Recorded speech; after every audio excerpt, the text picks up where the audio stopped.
2012 से लेके और 2025 में भूस्खलन लैंडस्लाइड में सिर्फ हमारे उत्तराखंड में 2900% की वृद्धि आई है।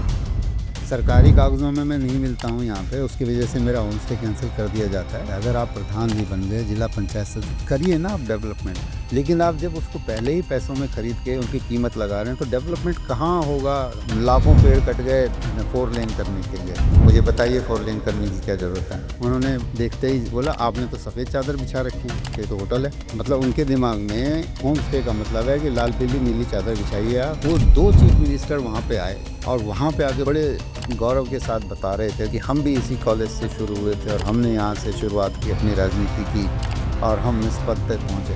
मौका मिलता तो मैं उनसे सिर्फ एक ही सवाल पूछता कि आपने इस कॉलेज के लिए चीफ मिनिस्टर बनने के बाद क्या किया।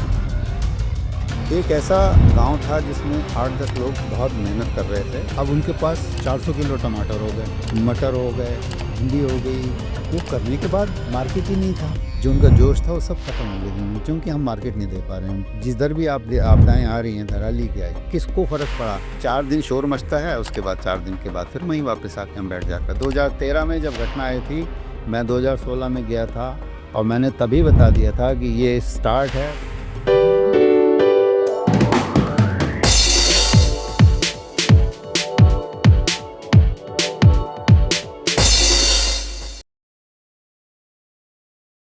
नमस्कार दोस्तों, मैं माधुरी डबराल और स्वागत है आप सभी का हमारे आज के डीएमडी शो के पॉडकास्ट में। आज हमारा पॉडकास्ट जो है वो एक ऐसे व्यक्तित्व पर आधारित है। ऐसे व्यक्तित्व के साथ हम आज पॉडकास्ट में हैं जो हमारे मेहमान हैं। उन्होंने लगभग 40 साल बैंक ऑफ बड़ौदा और एसबीआई जैसे जो नामी बैंक हैं हमारे भारत के, उनमें लगभग 40 साल उन्होंने बैंक ऑफ बड़ौदा और एसबीआई में अपनी सेवाएं दी। उसके बाद उत्तराखंड के प्रति एक लगाव था, उत्तराखंड में आने का उनका एक जुनून था, क्योंकि जॉब में रहते हुए उत्तराखंड में प्रॉपर आ नहीं पा रहे थे, यहाँ पर कुछ कर नहीं पा रहे थे। तो इस चीज़ को ध्यान में रखते हुए उन्होंने वीआरएस लिया 2018 में, और 2018 में वीआरएस लेने के बाद से वे उत्तराखंड में हैं प्रॉपर। यहाँ पर आकर सामाजिक सरोकारों से जुड़े हुए हैं, समाज की उन्नति के लिए निरंतर कार्यरत हैं और साथ ही साथ उत्तराखंडी जो कुजीन है हमारा, जो उत्तराखंडी भोजन है, उसको प्रमोट करने के लिए काफल नाम से एक होम स्टे और रेस्टोरेंट भी शुरू किया है गुमखाल के पास। तो आइए मिलते हैं श्रीमान गिरीश नौडियाल जी से, जिनके बारे में मैंने अभी तक आपको इतनी सारी बातें बताई हैं, और जानते हैं उनका आगे क्या विजन है और क्या उनके पीछे के संघर्ष रहे हैं। तो बहुत स्वागत करते हैं सर, बहुत स्वागत है आपका। इतने खुश हैं आप उत्तराखंड में आकर? नहीं, खुश हैं, ऐसी कोई बात नहीं है, बहुत अच्छा है। तो जब वीआरएस लिया था तो क्या चीजें थी दिमाग में? आपने एक कहानी सुनी है? एक कहानी थी कि एक भक्त को भगवान जी ने बोला कि तुम ना क्या चाहिए? उसने बोला मुझे कुछ ज़मीन चाहिए। तो उन्होंने बोला ठीक है तू भाग, जहाँ तक भागेगा वहाँ तक तेरी ज़मीन होगी, लेकिन शर्त एक ही है कि शाम तक वापस आना, सूरज छुपने से पहले। तो जब उसने भागना शुरू किया तो भागता रहा, फिर सोचा और थोड़ा भाग ले, अभी तो टाइम है। फिर और भागा, फिर और भागा और भागते-भागते वो इस स्टेज पे पहुँच गया जब वहाँ से वापस आना उसके लिए मुश्किल हो गया और हाँफते-हाँफते वो खत्म हो गया। ना उसको राम मिली, माया न माया।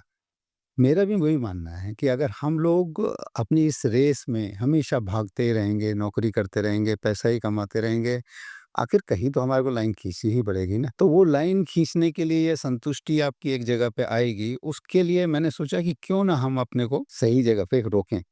अब बहुत हो गया, पैसा बहुत हो गया, अब जो मन की इच्छाएँ वो तो पूरी कर लो, चले जाओगे ऐसे ही। तो वो 2-3 चीज़ें और थी दिमाग में कि बैंकिंग के जॉब में आपको पता ही है कि ट्रांसफरेबल होता है, घरवालों के साथ, बच्चों के साथ और मेनली मेरी माँ के साथ। जो मेरी माँ 82 इयर्स की थी, उसके साथ रहने का मौका ही नहीं मिल रहा था। जब भी आओ घर छुट्टी पे, तो माँ खुश और जब भी आप जाने लगो, तो माँ मायूस। ये देख के बड़ा दुःख होता था। मैंने सोचा यार किस लिए कमा रहे हैं?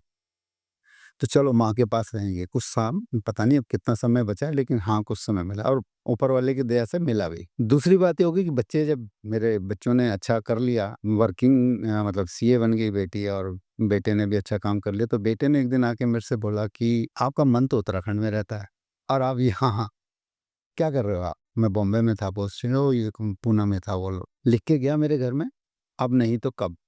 वो एक छोटा-सा स्लोगन मेरे दिमाग में स्ट्राइक कर गया और मैंने शायद उसके 3 दिन बाद ही टीआरएस दे दिया था।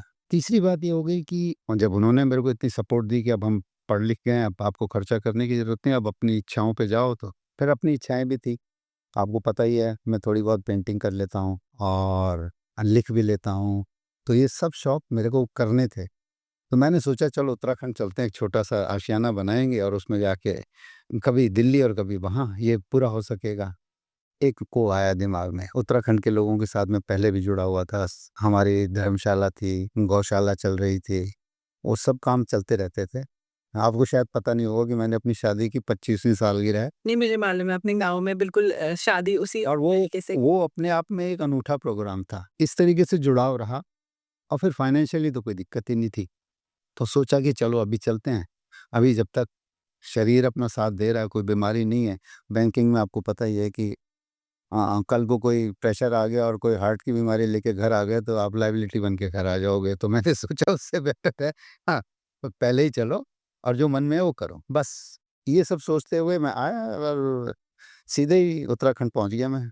मैंने दिल्ली नहीं ड्रॉप किया अपने को। तो जब उत्तराखंड में आए, अपने गाँव में आप आए, तो क्या-क्या ख़्याल चल रहे थे? मतलब कैसे शुरुआत करनी है? कहाँ से फिर शुरुआत हुई उत्तराखंड में प्रॉपर? मैंने जाने से मतलब ईआरएस पे आने से पहले ही एक लैंड थी यहाँ पे गुमखाल के पास में, जहाँ आज काफल है, ये मैंने देख ली थी और मुझे पसंद आ गई थी, तो मैंने इसकी कोई बार्गेनिंग नहीं की।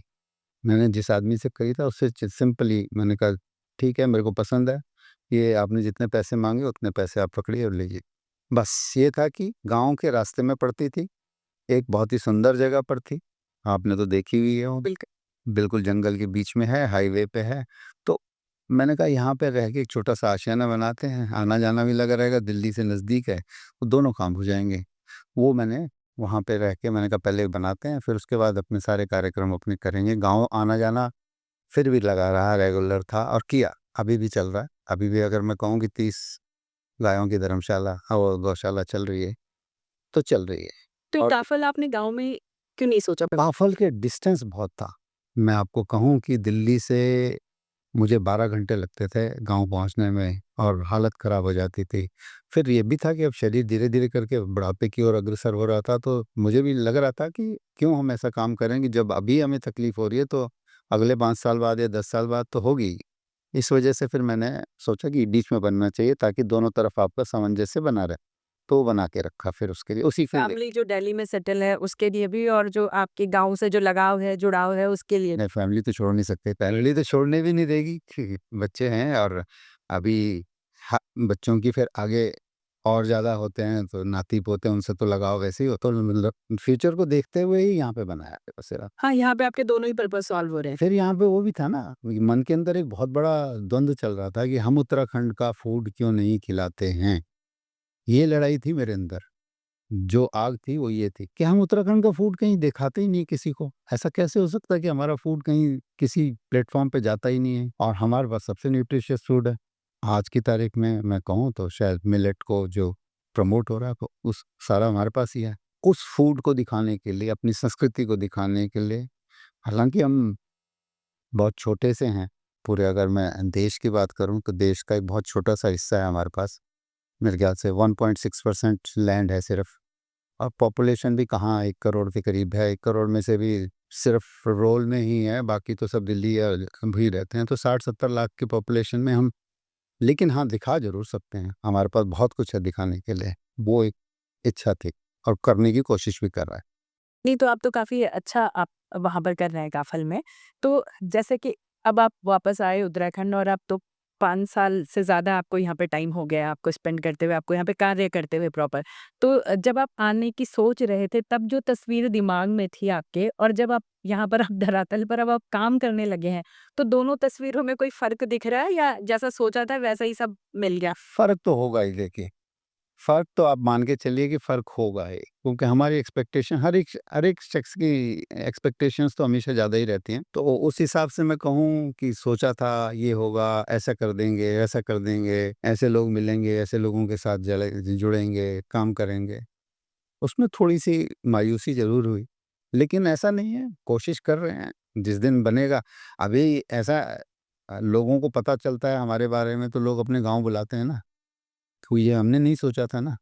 किसी के गाँव में बड़ा फंक्शन होता है तो हमारे को बुलाया जाता है कि चलो भई ये भी कुछ काम कर रहे हैं तो बुलाएँ। तो ये चीज़ें हमने नहीं कुछ चीज़ें सोची भी हुई, कुछ नहीं सोची हुई हो गई, तो वो भी हैं बातें। तो मिला-जुला सा रहा। मिला-जुला था लेकिन अच्छा है, कोई ऐसा नहीं है क्योंकि माहौल तो खुद बनाने से बनता है। ऐसा नहीं होता कि माहौल को आप उसके लिए हम तैयारी तो खुद ही करते हैं। ठीक है। तो जैसे अब आपने ये कार्य शुरू किया, तो कुछ चुनौतियाँ भी आई होंगी, तो सबसे बड़ी चुनौतियाँ क्या थी जो आप बताना चाहेंगे? ताकि अगर कोई आपके देखकर कोई दूसरा शुरू करने की सोच रहा है, तो कम से कम इन चीज़ों को दिमाग में लेके चले कि ये तो होना ही होना है। जो भी लोग प्लेन्स से पहाड़ों में आते हैं, वो आके एक बार को तो बिल्कुल प्रभावित हो जब बिल्कुल दीवाने हो जाते हैं कि क्या जगह है, यहाँ मेरा भी एक मकान होना चाहिए, यहाँ मैं भी है। लगता तो सभी को है, लेकिन यहाँ चैलेंजेस ज़रूरत से ज़्यादा होते हैं। ये समझने की चीज़ है कि आप जो सोच के आए हो कि मैं ऐसे मकान बना लूँगा और फिर उसके बाद मैं दिल्ली से या कहीं से ऑपरेट कर लूँगा और आना-जाना मेरा लगा रहेगा, यहाँ पे आदमी रह लेगा और ये चीज़ें प्रैक्टिकली पॉसिबल नहीं है। और चैलेंजेस तो देखो अब काम करने के लिए जब मैंने बनाना शुरू किया तो प्रोफ़ेशनलिज़्म की कमी थी। आप अगर कहो कि आदमी नहीं मिलते हैं उस हिसाब से, मुझे ज़्यादातर सामान दिल्ली से लाना पड़ा। मेरा मैक्सिमम डिज़ाइनिंग वहीं की है। बच्चों का डिज़ाइनिंग था, बच्चों ने अपनी पसंद से करवाना शुरू किया था। मेरे भांजे ने सहयोग किया, बाकियों सबने सहयोग किया, लेकिन जो मैं करवाना चाह रहा था उसके लिए बड़ी दिक्कत थी, क्योंकि उस तरीके का आदमी नहीं था, उस तरीके का सामान नहीं था। फिर दिल्ली से लाना एक चैलेंज होता था। बट यस, ठीक है। तो जैसे हम लोग देखते हैं आपने काफ़ल जो है यहाँ पे होम स्टे और रेस्टोरेंट भी आपका है, आप यहाँ पे गढ़वाली कुज़ीन भी सर्व करते हैं। तो जो होम स्टे योजना है हमने देखा है सरकार उसको काफ़ी प्रचारित प्रसारित कर रही है कि बहुत अच्छी योजना है, काफ़ी लोगों ने उसमें होम स्टेज़ बनाए भी हैं। आपने जब शुरू किया और आज आप क्या कहते हैं कि जितना प्रचारित प्रसारित किया जा रहा है उतना ही अच्छी है भी या फिर उसमें भी चैलेंजेस हैं कि आपको गवर्नमेंट से एड्स मिले या फिर गवर्नमेंट में इस तरह से जो भी प्रोसेस है होम स्टे का? देखिए, सरकार की जहाँ तक मैं बात करूँ, सरकार की स्कीम्स उत्तराखंड में तो ज़्यादातर कागज़ों में ही है। अगर आप इसको धरातल पे कहेंगी, तो धरातल पे उस हिसाब से हो नहीं पा रहा है, जिस हिसाब से है। आपने सही पूछा कि होम स्टे के लिए क्या चैलेंज है? इन्होंने ऑनलाइन एक पोर्टल बनाया हुआ है, वहाँ पे आप सबमिट कीजिए अपनी एप्लीकेशन और उसके बाद वो आपके यहाँ इंस्पेक्शन पे आएँगे। तो आपको बड़ा अच्छा-सा एग्ज़ाम्पल एक सुनाता हूँ मैं, कि जब पहली बार मैंने उसमें किया, अप्लाई किया, सब चीज़ें डाली, तो कि वो पूछा कि भई क्या होगा इसका आगे? तो जी आपके यहाँ वो आएँगे, सर्वे पे आएँगे या इंस्पेक्शन पे आएँगे। मैंने कहा ठीक है, आएँगे। 5 महीने बीत गए, कोई नहीं आया, बार-बार पूछने के बाद भी। अल्टीमेटली एक दिन उन्होंने मुझसे बोला कि ठीक है, आप इसको वीडियो कॉल पे लीजिए आप हमारे को और दिखाइए। मैंने दिखाना शुरू किया। देखिए, आपको यकीन हो जाएगा कि क्या उन्होंने जवाब दिया। उन्होंने देखते ही, छूटते ही बोला, आपने तो सफ़ेद चादर बिछा रखी है, तो ये तो होटल है। मतलब उनके दिमाग में होम स्टे का मतलब है कि लाल, पीली, नीली चादर बिछाइए आप, तब वो होम लगेगा। घर के जैसी मैंने उनको समझाया कि मैं भी इसी चादर में ही सोता हूँ। मेरा कमरा देख लो, ये मेरा कमरा है, इसमें भी ऐसे ही मेरा लैपटॉप है, मेरा सामान है, सब कुछ है। मैं भी ऐसे ही रहता हूँ, जैसा मैं रहना चाहता हूँ, मैं वैसे ही अपने गेस्ट को रखना चाहता हूँ। उन्होंने उसी बात पे रिजेक्ट कर दिया। अगर आपको व्हाइट शीट लगानी है तो आप तो होटल है, फिर होटल में करवाओ आप इसको। तो मैंने बोला कोई बात नहीं यार, ऐसा तो नहीं होना चाहिए। एनीवे, उन्होंने एक और ऑब्जेक्शन छोटा-सा लगाया था कि आपका रेस्टोरेंट है। मैंने कहा यार डाइनिंग एरिया तो देना ही पड़ता है ना, डाइनिंग तो खाना कहाँ खाएँगे? फिर उन्होंने बोला आप फर्स्ट मंजिल पे हैं, तो मैंने कहा ठीक है, मैंने दूसरा बना दिया। मैंने अपना अपना कमरा बनाया स्पेशली, उसके ऊपर एक कमरा। अब मैंने दोबारा अप्लाई किया। दोबारा अप्लाई करने पे वो आ गए इंस्पेक्शन पे। अब मैं कोटद्वार में था, मैंने उनसे बोला, मैंने कहा सर मैं आता हूँ अगर आप देखें। नहीं, आप तो यहाँ रहते ही नहीं हैं। मैंने कहा कमाल है। उन्होंने उस पे इस पे रिजेक्ट कर दिया। एक प्ली उन्होंने जो दी वो मैं आपको सभी दर्शकों को ज़रूर सुनाना चाहूँगा कि उनकी प्ली बहुत अच्छी थी। उन्होंने बोला कि हमारे हर्षिल में भी हमारे गाँव में जो है वो हमने 4-5 होम स्टे किए हैं। उनके गाँव के उनके घर के आगे तो गाय बंधी हुई होती है, बछड़े होते हैं, तो दिखता है कि होम स्टे है। मैंने कहा ठीक है जी, मैं भी गाय बाँध के कल मैं यहाँ गाय बाँध देता हूँ और दे दोगे मेरे को इस बार? मतलब उनके दिमाग में अभी तक वही पिक्चरें चल रही हैं कि आप गाय, भैंस और ये सामने रखेंगे तो शायद होम स्टे बनेगा। होम स्टे हम क्यों नहीं दे सकते हैं? जयरीखाल में देखिए 7 स्टार को होम स्टे मिला। अच्छा, जो ये आ रहा है अभी 7 स्टार है वो, लेकिन वो क्योंकि हमारे एक पूर्व नेताजी का वो है, भांजा है, इस वजह से मिल गया उनको। हम तो नहीं कह सकते ना कि हम किसी की जान का। हम आज भी और पहले भी बिल्कुल लीगली काम करने आए थे। मैंने जब सबसे पहले यहाँ आया, वन विभाग में एप्लीकेशन दी कि मुझे 5 पेड़ काटने हैं वहाँ पे अपनी ज़मीन पे, 2.5 साल तक उन्होंने मुझे चक्कर कटवाए, आपको पता है? और 2.5 साल के बाद रिजेक्ट कर दिया। और आज उन्होंने 17 पेड़ मेरी ही ज़मीन में से सड़क चौड़ी करने के लिए काट दिए। सोचिए आप, ये है यहाँ की सरकार। तो सरकार से तो कोई उम्मीद मत रखें, अगर आप आ भी रहे हैं, तो अपने बेस पे अगर आप कर सकते हैं, आपके पास पैसा है, आप खर्च कर सकते हैं, तो ज़रूर आइए। इसी कड़ी में थोड़ा और आगे चलते हैं कि होम स्टे ही नहीं बल्कि हमारी गवर्नमेंट ने आजकल ये है कि बहुत सारी जो है वो स्कीम्स, डेवलपमेंटल स्कीम्स जो है वो गाँव-गाँव में स्टार्ट की ही हैं। काफ़ी सारी हैं, मतलब वो एग्रीकल्चर से रिलेटेड हैं, जैसे लैंड मछली पालन, इस तरह के ऑर्चर्ड्स पे होम स्टेज़ हो, तो उसका एक ही पार्ट है। तो क्या लगता है आपको कितने तो ये स्कीम्स धरातल पर उतर पाएँगी और क्या इनसे फ़ायदा उत्तराखंड को होगा? क्या जैसे रिवर्स माइग्रेशन, रोज़गार जैसे मुद्दे सॉर्ट आउट हो पाएँगे? नहीं, ये स्कीमें देखिए कागज़ में बन रही हैं, कहाँ बन रही हैं? देहरादून में बन रही है। उसके लिए प्रॉपर इंफ्रास्ट्रक्चर तो दीजिए। मैं कहता हूँ कि आप उनके यहाँ जाइए, उनको ज़मीन पे उनकी हेल्प कीजिए, आप ट्रेनिंग प्रॉपर दीजिए। आपने एक ट्रेनिंग पे बुला लिया, उसको बोला देहरादून आ जा, बेचारा वैसे ही टूटता-फूटता वहाँ पहुँचता है। 2 घंटे की ट्रेनिंग करवाई, उससे क्या फ़ायदा? आप प्रॉपरली उसको समझाएँ और कर सकते हैं। स्कीमें बहुत हैं, अच्छी हैं, लेकिन चूँकि लोग नहीं रह गए अब गाँव में। फिर सबसे बड़ी जो मैं बात बताऊँ आपको, जो प्रॉब्लम है, आज आप कुछ भी प्रोडक्शन करने लग जाएँगे ना, तो सबसे बड़ा चैलेंज है जो मार्केटिंग का। आप प्रोड्यूस कर देंगे, उसको कहाँ ले जाएँगे?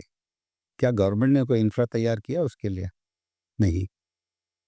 आप भी यही पूछेंगे मेरे से क्वेश्चन कि भई अगर यहाँ होता है कुछ प्रोडक्शन तो कहाँ जाएगा? आपने ऑर्चर्ड्स लगा दिए।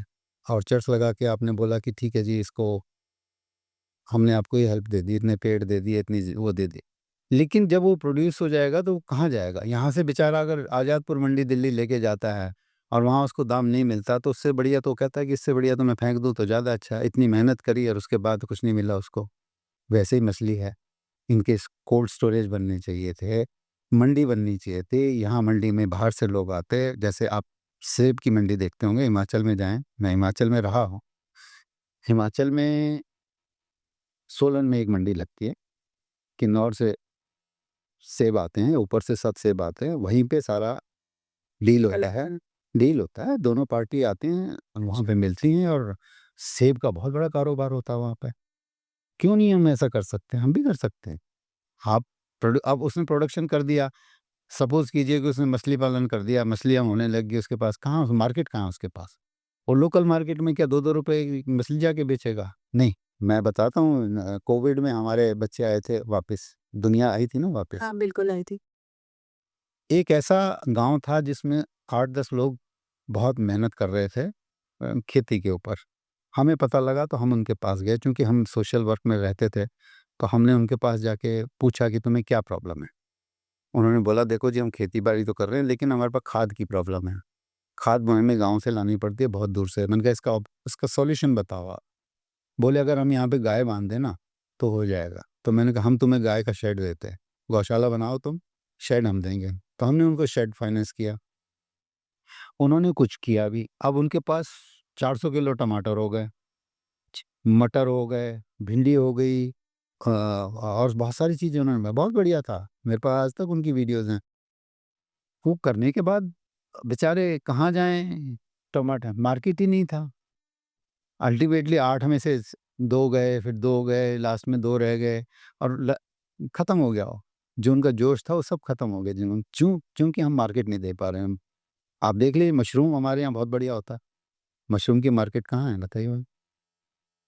मैं आज भी मशरूम को मानता हूँ कि हम लोग यहाँ मशरूम प्रोड्यूस कर सकते हैं, बहुत बढ़िया से कर सकते हैं और सबसे बेस्ट क्वालिटी का कर सकते हैं जो क्लाइमेट हमारे पास है। लेकिन मार्केट तो होनी चाहिए उसके लिए। तो गवर्नमेंट को चाहिए कि गवर्नमेंट धरातल पे काम करे, इंफ्रास्ट्रक्चर डेवलप करे, देहरादून में बैठ के बात ना करे। तो जैसे आपने अभी अपनी बातों में बताया कि सरकार की जो-जो योजनाएँ हैं और वो किस तरह से धरातल पर उतर रही हैं और कितनी नहीं उतर रही हैं। तो इसी में अगर हम बात करें तो सरकार को किस मोर्चे पर यहाँ पर काम करने की आवश्यकता है? अगर वो चाहते हैं कि उनकी जो स्कीम्स चल रही हैं वो फलीभूत भी हों, उनके रिज़ल्ट्स भी आएँ और पॉज़िटिव रिज़ल्ट्स आएँ, तो किस तरह से और किस मोर्चे पर उन्हें काम करना चाहिए? शिक्षा, रोज़गार, स्वास्थ्य या तो हर देखिए ये तो बहुत बड़े मुद्दे हैं। शिक्षा, रोज़गार, स्वास्थ्य ये तो बहुत बड़े मुद्दे हैं और इन पे तो सरकार को काम करना ही चाहिए। ये जो कि यहाँ बिल्कुल ज़ीरो है, ठीक है ना? लेकिन जहाँ तक आप स्किल की बात कर रहे हैं, स्कीम्स की बात कर रहे हैं, उसके लिए मैं मतलब प्रॉपर तरीके से काम करें। ये अभी तक हम लोग ना सिर्फ़ स्कीम बना के लॉन्च कर दे रहे हैं, वो भी देहरादून से हो रही है। प्रॉपर मतलब आप क्या प्रॉपर का मतलब होता है देखिए जब भी हम कोई काम शुरू करते हैं, जैसे मैं कोई एक चीज़ नई शुरू कर रहा हूँ, तो मैं उसके बारे में सारी चीज़ें सोचूँगा। इसका फाइनेंस कहाँ से आएगा, इसकी ट्रेनिंग कहाँ से होगी, इसकी मार्केट कहाँ होगी, इसको हम किस तरीके से लोगों को इकट्ठा करेंगे, कहाँ से एम्प्लॉइज़ आएँगे, कहाँ से जब हम कोई काम जब स्कीम हम लॉन्च कर रहे हैं, तो स्कीम को कम से कम वो बताए तो सही कि भई इसकी मार्केट कहाँ पे आप करोगे।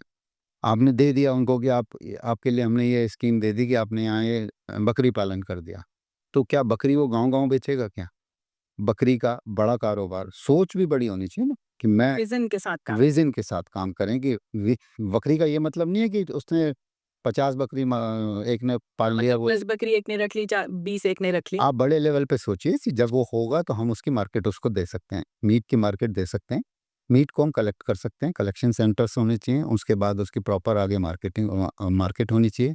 आप ले जाइए उसको शहरों में ले जाइए, बड़े-बड़े शहर हैं आपके पास, कोटद्वार है, देहरादून है, उधम सिंह नगर है, जहाँ-जहाँ भी आप प्लेन्स में अगर आप बातें करते हैं और पहाड़ों में भी डेवलप कीजिए। पहाड़ों में भी जो लोग रह रहे हैं उनको भी वो सुविधाएँ, वो चीज़ें सब मिलें। तो वो ट्रेनिंग प्रॉपर कहाँ ट्रेनिंग मिलती है? ट्रेनिंग नहीं मिल पाती है बच्चों को। कोई भी काम करने के लिए वो कहाँ से ट्रेनिंग लेते हैं? नहीं मिलता।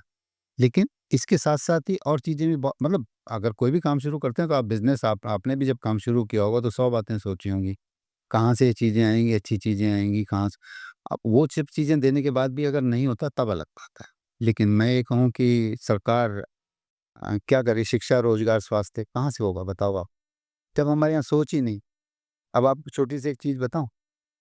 हम लोग यहाँ पर हैं, कोटद्वार से ऊपर गुमखाल के पास में जयहरी खाल इंटर कॉलेज है, शायद आपने देखा होगा। बिल्कुल। देखा। उसके पास मैंने सुना 300 नाली ज़मीन है, ठीक है? वो भी दान में मिली है, सरकार की नहीं है। सरकार को और वो मानव इंटर कॉलेज है जहरी खल का। आप सोचिए वहाँ से पढ़-पढ़ के सारे गए हैं। आज जितनी भी शख्सियत हैं, चाहे वो रावत जी जनरल बिपिन रावत जी थे, उस टाइप के लोग, डोभाल जी शायद मेरे ख्याल वहाँ यहाँ से निकले हुए हैं। मुझे बड़ी हैरानी हुई कि एक फंक्शन हुआ वहाँ पर और उस फंक्शन में 2 पूर्व चीफ मिनिस्टर्स अच्छा। वहाँ पहुँचे। वो एल्यूमिनाई मीट पहली एल्यूमिनाई मीट हुई जिसमें मुझे वैसे ही जाने का मौका मिला और मैं चला गया। वो 2 चीफ मिनिस्टर वहाँ पे आए, जो कि कार्यकाल अपना पूरा निकाले थे और वहाँ पे आके बड़े गौरव के साथ बता रहे थे, गर्व के साथ कि हम भी इसी कॉलेज से शुरू हुए थे और हमने यहाँ से शुरुआत की, अपनी राजनीति की और हम इस पद तक पहुँचे।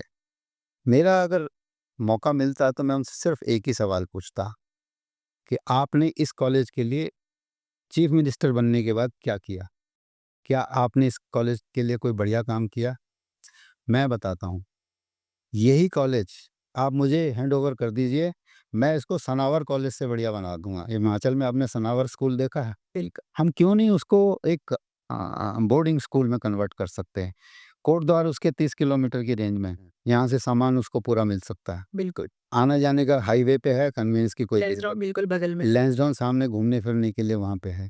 पेरेंट्स आएँगे, रेज़िडेंशियल के लिए बहुत ही बढ़िया क्लाइमेट है वहाँ पर। क्लाइमेट अच्छा है। आप अच्छे-अच्छे टीचर्स लाइए, अच्छे-अच्छे बच्चों के लिए एडमिशन अपॉर्च्युनिटीज़ बनाइए और उस स्कूल को चलाइए। वही स्कूल आपका आगे के लेवल तक, कॉलेज लेवल तक भी बन सकता है।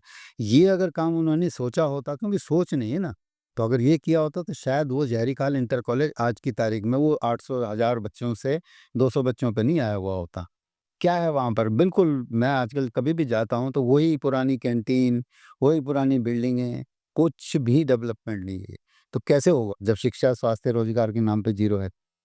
तो मतलब कहने का ये है कि अगर उस स्कूल के सारे एलुमनाई भी मिलके कुछ कर लें स्कूल के लिए, हाँ, हाँ, वहाँ बड़े-बड़े लोग उसका उसका उद्धार हो जाएगा। बड़े-बड़े लोग वहाँ पे डींगे मार रहे थे कि मैं आज प्रधान हूँ यहाँ पे और मैं आज वहाँ पे जिला पंचायत का सदस्य हूँ। मैं कहता हूँ तुम कुछ भी नहीं हो। तुमने अगर इस कॉलेज के लिए, इस स्कूल के लिए वापस आके तुमने सोचा होता कि यहाँ 800 की बजाय नहीं मैं 8000 बच्चे करके दिखाऊंगा और ये इसको इस तरीके से डेवलप करूँ, सोच बनाओ भाई। उत्तराखंड कहाँ जा रहा है ये सोचो। आप वो उतने बढ़िया कॉलेज से लेके आज आपने इस कॉलेज स्कूल की हालत ये कर दी है कि उसमें 200 बच्चे नहीं पढ़ पा रहे हैं ढंग से। और क्या है वहाँ पे स्टैंडर्ड आप बताइए, मैं जानता हूँ वहाँ पे किस तरीके का चलता है। तो कर सकते हैं आप, हमारे पास ऐसी बहुत सी स्कीम्स हैं। हम स्वास्थ्य में कर सकते हैं, रोज क्यों नहीं एम्स अगर हम डॉक्टर पैदा करें यहाँ पे, अच्छे डॉक्टर बनाएं और उन्हीं डॉक्टरों से कहें कि आप यहाँ पे जगह जगह पे हम चिकित्सा प्रोवाइड करवाएं, बीएमएस करवाएं, होम्योपैथी करवाएं। आयुर्वेदिक हमारा कितना बढ़िया ये सब सोच के बाद ही होगा। आप मुझे बताइए, आयुर्वेदिक के जनक हम। चरक आपके पास है, आपने भी देखा हुआ है, आपका तो मेरा चरक के नाम से आपका प्रोडक्ट प्रोड्यूस भी है। आयुर्वेद का हमारा ऋषि हमारे पास, सब कुछ जनक हम, और उसके बाद हम आयुर्वेद में कोई काम नहीं कर रहे। आप सिर्फ आयुर्वेद को पकड़ लीजिए, जड़ी बूटियां हमारे पास ही हैं, यहीं इसको डेवलप कर दीजिए, यहीं वेलनेस सेंटर बना दीजिए। मैं कहता हूँ ये उत्तराखंड अगले 10 साल में केरल जैसा चमका हुआ है ना, आपने केरल का नाम सुना है ना, हम केरल से आगे आयुर्वेद में पढ़ सकते हैं किसी भी फील्ड में, और इंटरनेशनल गेस्ट को बुला सकते हैं आयुर्वेद ट्रीटमेंट के। लेकिन हम तो टूरिज्म में बढ़े रहे हैं ना, और टूरिज्म में भी आप ये देखिए कि पिछले मुझे लगता है कुछ सालों से इतना कंटिन्यूअसली यहाँ पे लैंडस्लाइड्स, क्लाउड बर्स्टिंग, हिमाचल हो या उत्तराखंड हो, इस तरह के जो राज्य हैं हमारे, यहाँ पे रेगुलर ये सब हो रहा है। क्या कारण लगते हैं आप? बहुत दुखती रग पे आपने हाथ रख दिया है। टूरिज्म नहीं, वो आयुर्वेद से फिर बात आई कि हम तो टूरिज्म में पड़े रहे। हम उसको किस तरीके का टूरिज्म डेवलप कर सकते थे। ये जो अंधी या बेवकूफ़ों वाली जो हमने टूरिज्म डेवलप की है वो गलत है। आप सोचिए कि हमारी पॉपुलेशन सिर्फ, मैंने बताया आपको जैसे कि 60 लाख 80 लाख के करीब होगी इस समय पे, जो प्रैक्टिकल है। ऊपर वाले ने हमारे को शायद उसी हिसाब से बना के यहाँ रखा है। हमने 2012 में 2 करोड़ हमारे टूरिस्ट थे। चारधाम यात्रा सबसे ज़्यादा बड़ा जो इनका वही पैच है, और हम हर साल उसको बढ़ाए जा रहे हैं। विज़न सिर्फ एक ही लाइन पे है, आपको मैं बता दूँ, टारगेट है जी। टारगेट वही है। उस पे आप देखेंगे तो कितना वो सहन कर सकता है, ये देखिए आप। कैपेसिटी। इकोलॉजिकल बैलेंस भी हमें बनाना बहुत ज़रूरी है ना। तो जब हम अभी 2026 का टारगेट मैं बता दूँ आपको, 6 करोड़ 70 लाख का टूरिस्ट। सस्टेनेबल टूरिज्म होना चाहिए। सस्टेनेबल टूरिज्म का मतलब है कि हम हर जगह पे उसको इतना करें कि वो उतना ही जितना ले सकता है उतना करे। हम उसको सस्टेन तो करवा पाएँ। आप एकदम से वहाँ आदमी भेज देंगे, वो उतना कूड़ा फैलाएँगे, वो वहाँ पे उतनी कचरा रखेंगे, हमारे उतने ट्रक वहाँ सामान लेके जाएँगे, उतना पॉल्यूशन होगा। हमारी भी तो कैपेसिटी है उतने लोगों को वहाँ पे होल्ड करवाने की। फिर उतने होटल बनवाओगे आप, उतने होटल में आप, बाहर का आदमी तो आता है, रहता ही नहीं बिना एसी के, तो आप एसी लगवाओगे।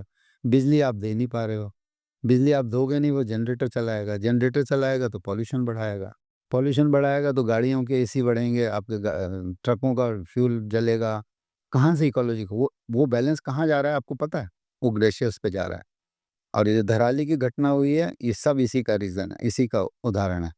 रीज़न यहीं से शुरू हो रहा है कि हम उसको सस्टेनेबल नहीं बना रहे हैं।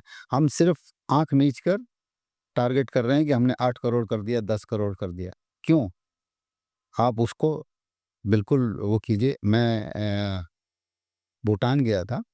भूटान में टूरिज़्म है, और happiest country in the world के नाम से टैग चलाता है ना? मैंने बताया। आखिर क्यों ये बताओ चलो? क्योंकि उन लोगों ने बोला कि हम लिमिटेड लोगों को लेंगे और अच्छे लोगों को लेंगे, कि यही आएँगे हमारे पास। क्वालिटी में काम किया। क्वालिटी में काम किया। अब क्वालिटी कैसे मेंटेन हो सकती है? कोई पूछेगा कि क्वालिटी कैसे मेंटेन होगी? उन्होंने एक टैक्स लगा दिया, ₹1200 पर पर्सन पर नाइट। आप अगर 7 दिन के लिए जा रहे हैं तो ₹8400 मुझे देने हैं। मेरी फैमिली में 4 जा रहे हैं तो उतने पैसे आपको देने। तो वो आपको एक्स्ट्रा देने।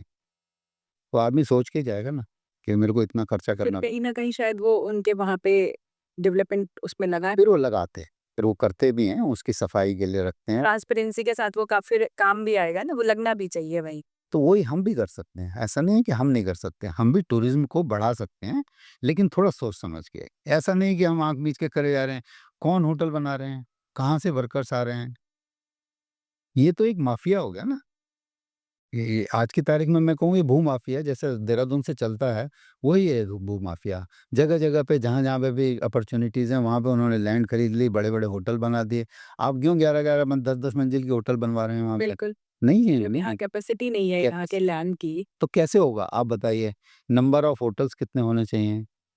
किस तरीके से स्ट्रक्चर बनना चाहिए? प्रॉपर उसका नक्शा होना चाहिए या देखने वाले होने चाहिए? आदमी जिसकी जहाँ मर्ज़ी आ रही है वो बना रहा है। हमने थोड़ा अपना ट्रेडिशनल जो नॉलेज था ना उसको भी दरकिनार कर दिया है, जो हमारे पूर्वजों ने हमें दिया था कि कहाँ पे कैसे घर बनने चाहिए, कहाँ पे नहीं बनने चाहिए। तो शायद ये भी एक कारण है। नहीं तो देखिए अगर आप देवभूमि कहेंगे, तो देवभूमि के हिसाब से जो लोग आए थे उनकी अपनी नॉलेज के हिसाब से, नॉलेज में वो हमसे बहुत आगे थे। हम बहुत पीछे हैं उनसे। लेकिन हमने उनको कहीं नहीं समझा और अगर आज भी हम उन्हीं की पद्धति पे चल रहे होते, तो ये जो रोज़ की जो घटनाएँ हो रही हैं ना, जगह-जगह पे लैंडस्लाइड हो रहा है, ये भूस्खलन होना ही नहीं था। पहले भी होता था, मैं ये नहीं कह रहा। आपको पता होगा कि शायद 2012 से लेके और 2025 में भूस्खलन, लैंडस्लाइड में सिर्फ हमारे उत्तराखंड में 2900% की वृद्धि आई है। 3000% की वृद्धि। आप लोगों को तो शायद कहीं दूर-दूर तक पता ही नहीं होगा इसका। 3000 टाइम्स बढ़ोतरी हुई है। वो क्यों हुई है? कोई उसके पीछे नहीं जा रहा। कारण पे कोई नहीं जा रहा। कारण पे कोई नहीं जा रहा, सिर्फ बढ़ा दो इसको, बढ़ा दो। लोग मर रहे हैं, कौन उनकी ज़िम्मेवारी ले रहा है? आपके यहाँ पे सिद्धवल्ली में गाड़ी के ऊपर पत्थर गिरा, 2 से 3 लोग ऑन द स्पॉट डेथ हुई, अभी पिछले कुछ दिन पहले। कुछ दिन में किसने उसकी ज़िम्मेवारी ली? मुझे बताइए। किसी ने कौन-सी सरकार है, कौन-सा एनएचएआई है, कौन-सा पीडब्ल्यू है जिसने पीडब्ल्यूडी है जिसने ये बोला कि ये हमारी गलती की वज़ह से हुआ? नहीं लिया ना। जिसके परिवार का नुकसान हुआ, वो हुआ ना। आखिर क्यों? हम इतने ऐसे कैसे हो सकते हैं कि हम अपने को मानते हैं कि हम भारतीय हैं, संस्कृति से हम बहुत ऊँचे हैं, हम इमोशनल ज़्यादा हैं। कहाँ से इमोशनल हैं? किसके ये अभी जिधर भी आप आपदाएँ आ रही हैं, धराली की आई, क्या जान-माल हुआ? के नुकसान हो रहा है प्रॉपर। किसको किसको फ़र्क पड़ा? ये बताइए आप। 4 दिन शोर मचता है, उसके बाद 4 दिन के बाद फिर वहीं वापस आके हम बैठ जाते हैं। अगली घटना का इंतज़ार। अगली घटना का इंतज़ार कर 2013 में जब घटना आई थी, मैं 2016 में गया था और मैंने तभी बता दिया था कि ये स्टार्ट है, ऊपर वाले ने वार्निंग दी है, मेरा अपना मानना था, मैं ये नहीं कहता कि मैं कोई एक्सपर्ट हूँ। लेकिन आप इतने हेलीकॉप्टर्स वहाँ चलवा रहे हैं, हेलीकॉप्टर से जो वाइब्रेशन हो रही है, वो ज़मीन के नीचे आपको नुकसान कर रही है। ये नुकसान आप अभी नहीं समझ पा रहे हैं, आने वाले और 10 साल देख लीजिएगा, ये जो 3000% की इंक्रीज़ है ना या 10,000% की इंक्रीज़ ना होगी तो मुझे बताना, सारे पहाड़ दरकते हुए नज़र आएँगे और होने वाला है ये। मेरे अपने रास्ते में जहाँ बिल्कुल साउंड जिसको हम कहते थे कि एरिया साउंड है, वहाँ पे भी 4-5 जगह पे अभी इसी सीज़न में शुरू हो गया। जबकि इस तरफ कभी सुना ही नहीं देता था। इस तरफ की तरफ सुनाई नहीं देता था और अब इसको इन्होंने पेड़ काट दिए हैं। लाखों पेड़ कट गए 4 लेन करने के लिए। मुझे बताइए 4 लेन करने की क्या ज़रूरत है?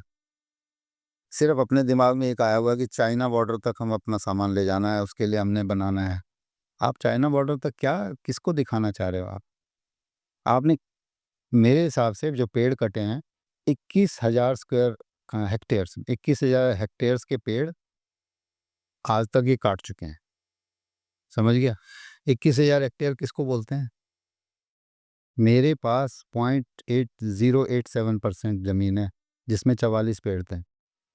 मैं अगर उसके हिसाब से कैलकुलेट करूँ ना, तो कम से कम 25 करोड़ पेड़ ये काट चुके हैं। इसके बदले में लगाए कितने हैं? मुझे सिर्फ़ एक जवाब दे दे सरकार। हाँ, वो डेटा भी आ जाए कि लगे कितने हैं। ये तो ऑफ़िशियल फ़िगर है, अनऑफ़िशियल तो बहुत ज़्यादा है। आप लैंसडाउन का पूरा क्षेत्र देख लीजिए, होटल बने, कितने पेड़ कटे हैं, कोई जवाब नहीं दे पाएगा। कम से कम करोड़ों पेड़ काटे हैं उन्होंने और आपके कागज़ों में अगर आप इनसे पूछेंगे वन विभाग से, तो वन विभाग के पास कोई जवाब नहीं है। वो कहेंगे सिर्फ़ 400 पेड़ कटे हैं। ये इस तरीके से काम हो रहा है यहाँ पर और यही विनाश का कारण बनेगा। मैं आज भी लोग समझ नहीं पा रहे, लेकिन मुझे बड़ी तकलीफ़ है क्योंकि मेरा उत्तराखंड से बहुत प्रेम है और मैं नहीं चाहता कि इस तरीके से खराब होता हुआ मुझे दिखाई दी। तो ये जो आपदाएँ आ रही है ना, ये तो थी प्राकृतिक जिनसे हम मैं यहाँ देख रही हूँ राजनीतिक आपदाएँ भी उतनी ही अग्रसर है। अगर आप देखें, अभी पीछे पंचायत चुनाव जो हमारे हुए थे, उसमें जिस तरह से जो ये चल रहा था मामला कि कुछ कहीं रिज़ॉर्ट में बैठे हैं या किस तरह का जो विवाद हो रहे थे, जो चीज़ें सामने आई हैं मतलब, इस पर भी कुछ आप कहना चाहेंगे? नहीं, देखिए भविष्य बहुत खराब है, मैं आपको पहले बता दूँ। ये देवभूमि, देवभूमि नहीं रहेगी, अब आने वाले टाइम में नहीं रहने वाली है। नाम आप जो मर्ज़ी कर लीजिए, अपने को कह लीजिए, लेकिन देवभूमि क्योंकि जब आप एक छोटे से प्रधान के चुनाव के बाद क्षेत्र पंचायत या जिला पंचायत की उसके लिए जो वोट जाते हैं, उनके जाते हैं, जो भी है इनका, उसके लिए खरीद-फरोख्त हो रही है। आप बताइए प्रधान की खरीद-फरोख्त हो रही है और उनको रिज़ॉर्ट में ले जाके रोका जा रहा है, वहाँ उनको खिलाया-पिलाया जा रहा है। क्या ये लेवल रह गया हमारा? क्या इस तरीके की राजनीति होगी? और ऊपर से स्टेटमेंट्स आते हैं कि चुनावों में तो गोलियाँ चलती रहती हैं। क्यों ऐसा? हमारे दिमाग के अंदर ऐसी चीज़ें क्यों आ रही है? और देवभूमि में तो हम कभी सुनते नहीं थे। कहाँ से गोली गोली गोली की तो बात ही नहीं थी। देखिए आप यहाँ तो प्रतिद्वंदी भी शाम को साथ ही बैठ जाते थे क्योंकि एक गाँव से होते थे, एक कुनबे से होते थे। इसमें कौन-सी बड़ी बात है? अगर आप प्रधान भी बन गए, जिला पंचायत सदस्य, करिए ना आप डेवलपमेंट। लेकिन आप जब उसको पहले ही पैसों में खरीद के उनकी कीमत लगा रहे हैं, तो डेवलपमेंट कहाँ होगा? ये वो मुझे ये बताइए आप। फिर तो नुकसान की भरपाई होगी। हाँ, जब आप इन्वेस्टमेंट कर रहे हैं, ये तो एक इन्वेस्टमेंट है ना। मैं इन्वेस्टमेंट कर रहा हूँ कि मैंने 1 करोड़ रुपए खर्च किया, तो मुझे 5 करोड़ तो कमाना ही है, ताकि मैं अगली बार विधायक का चुनाव लड़ सकूँ। और आप बताइए कि हमारे यहाँ विधायक कहाँ देहरादून में बैठे हुए हैं। विधायक अपने क्षेत्र में कौन रहता है? मुझे बता दीजिए चलिए आप। तो डेवलपमेंट कहाँ से आएगा? वो भी जिस दिन इलेक्शन होता है उससे पहले आते हैं, अपना सामान बाँटते हैं और चले जाते हैं। क्या है? आपको भी पता है, मुझे भी पता है, सारी दुनिया को पता है। लिफ़ाफ़े चलते हैं और शराब चलती है। क्या ये देवभूमि का कल्चर है?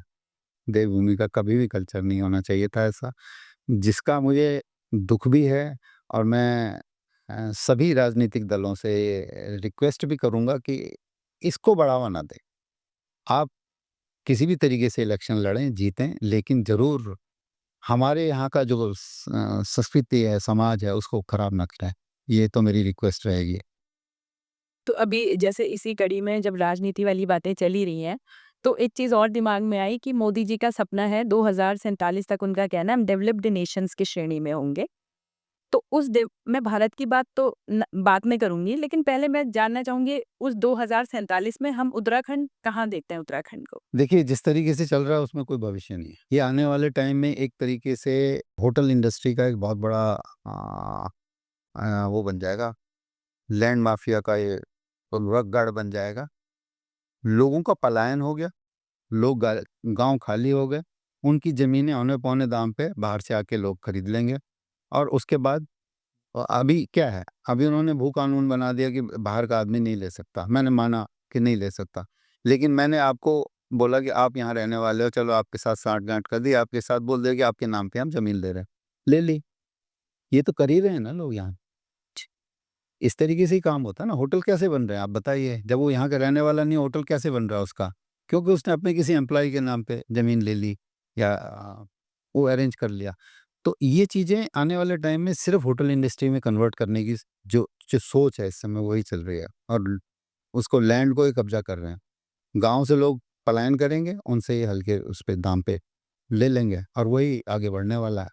टूरिज़्म कहाँ से बढ़ेगा? टूरिज़्म नहीं होगा वो सिर्फ़ और फिर आपने शायद एक मुद्दा अभी नहीं छेड़ा, जो बहुत हॉट है इस समय पे कि जो ड्रग्स का जो खेल आ रहा है, आपको शायद नहीं पता, ड्रग्स का भी बहुत ज़्यादा चलन हमारे बच्चों के बीच में इन्होंने डाल दिया है और सरकार सब जानती है। मैं प्रशासन समझ ही नहीं सकता कि प्रशासन को नहीं पता। इनको सब पता है, कहाँ से कैसे ड्रग्स आती हैं, कहाँ से जाती हैं, कैसे बँटती हैं।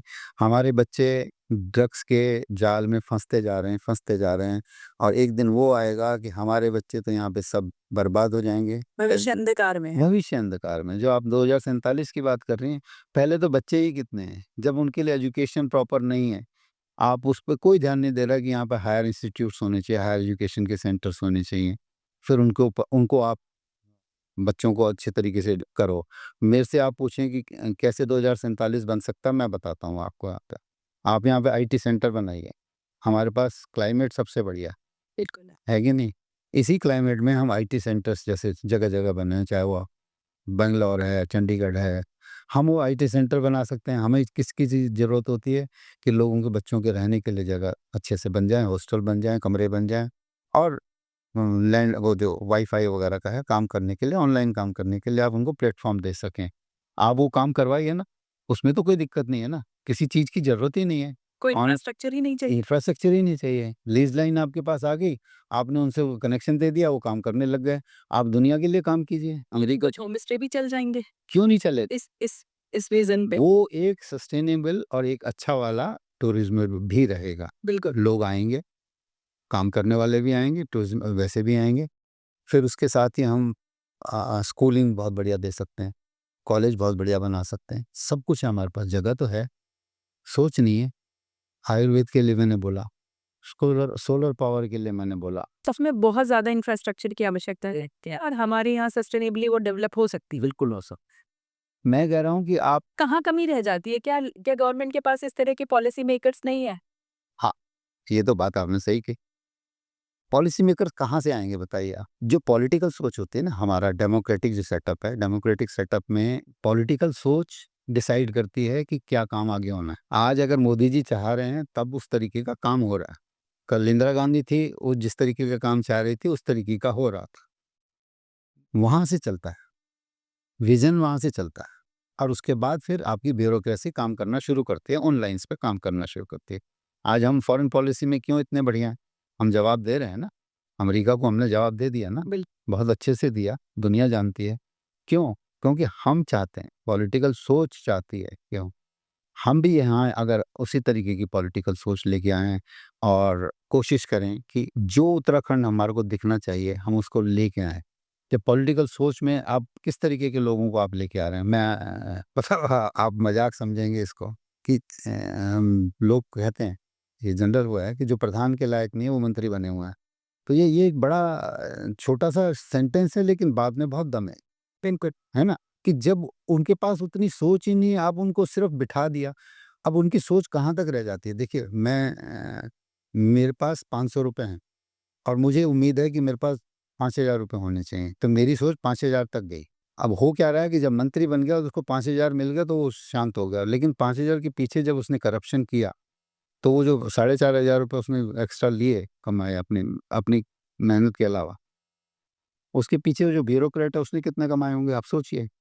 जो पीछे टीम बैठी है जो पैसा दे रही है उनको, अब आप सड़कों का ही देख लीजिए, सड़कों के जाल में आज की तारीख में जो मुझे पता है 60% कमीशन, 60% कमीशन है। आप ये ओपन है मतलब। ये ओपन है। मैं अब आप बताइए जो 60% कमीशन देगा, वो क्या सड़क बनाएगा? ठेकेदार वो बन रहे हैं जो जो किसी के रिश्तेदार हैं या वो हैं। आप फ़ॉरेन में जाइए, सड़क पे पानी आता है ना, बारिश हमसे ज़्यादा होती है वहाँ। वहाँ सड़क क्यों नहीं टूटती? क्योंकि सड़क प्रॉपर मापदंडों से बनती है। पानी उसका आएगा, बारिश आएगी तो कहाँ निकलेगा? प्रॉपर नॉर्म्स पे बन रही हो। प्रॉपर नॉब से बनती है ना। फिर उसमें मटेरियल उस हिसाब से लगा होगा। हमारे यहाँ क्या हो रहा है कि 60% भी देना है। 60% क्यों देना है? क्योंकि आप मंत्री हैं, आप विधायक हैं, आप जो भी हैं, आपने ठेका देना है, ठेका भैया इसको दे देना ठेका, ये मेरा भतीजा है, भाई है, दोस्त है, जो भी है। उसको एबीसीडी नहीं पता सड़क बनाने की, लेकिन वो सड़क बना रहा है। अब वो सड़क बन गई और टूट गई, तो क्या करोगे? और टूटेंगी। वो तो बनते ही जा रही है, टूटते ही जा रही है। तो अभी आप देख लीजिए, काम सारे साल भर नहीं होता, जब बरसात होती है तभी आते हैं ठीक करने वाले।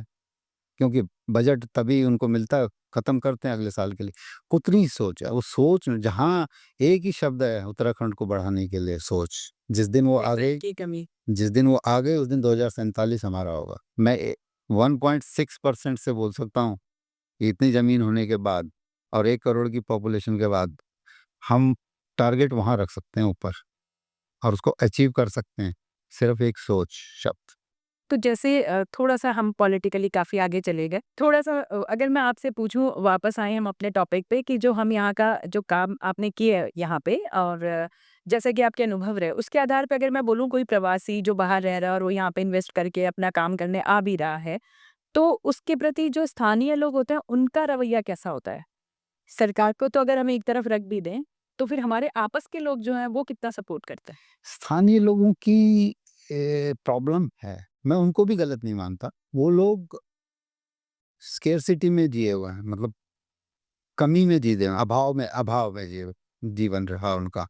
था ही कुछ नहीं, गरीब थे, खेती-बाड़ी से काम चलता रहा, अब किसी के बच्चे बाहर चले गए, बढ़ गए, लेकिन जो लोग यहाँ रह गए, वो बेचारे वही हैं, अभाव में ही। तो उस अभाव के कारण उनकी सोच बहुत संकुचित है, कि जो बाहर से आता है ना काम करने वाला, वो सोचते हैं कि इससे हमारे को क्या फ़ायदा मिल सकता है। फ़ायदे की बात पहले होती है। पहले फ़ायदे की बात होती है, मेरे लड़के को नौकरी लगा देगा, नौकरी भी क्या चाहिए, काम वाली नहीं, चौकीदार बन जाएगा या ऐसा काम जिसमें मेहनत ना हो, है ना? तो वो सिर्फ़ वो चाहता है। तो लोकल लोगों में फिर आपस में ये एक शब्द है जलन, यहाँ पे वो भी बहुत ज़्यादा आपस में, गाँव के अंदर आप जाएँगे ना, तो ये बहुत है। तो वो भी अपने एक-दूसरे से चलती रहती है, सब इसी वजह से। लेकिन हाँ, उसको जो सपोर्ट की आप बात कर रही हैं, लोकल सपोर्ट काफ़ी कम है। जो भी आप बाहर से आके काम करना चाहते हैं, अपने बलबूते पे आएँ, अपने बलबूते पे करें और उसको ले जाएँ किसी उस तक, लेकिन वही मैंने बताया ना, सबसे बड़ी प्रॉब्लम चैलेंज है मार्केटिंग का।